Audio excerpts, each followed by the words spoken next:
So the challenge now is to write the series 1/2 plus 1/3 plus 1/4 plus etc. The denominator is increasing by 1 in sigma notation. So we could say that this is equals to sigma, and we need a starting point. Why don't we just focus on the bottom? So the bottom here would be starting at 2, and we're going all the way to 6. 6 is the finishing point. So that's what we're going to do.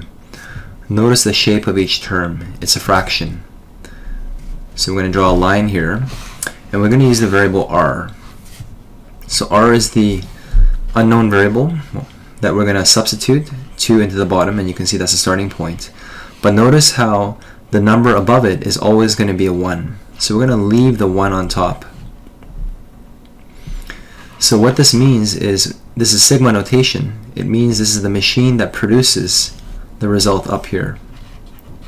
So the first term is going to be 1 divided by r, which happens to be 2, 1/2, plus the second term is going to be 1 divided by the new r, which would be the number after 2, which should be 1/3, plus 1/4, plus etc.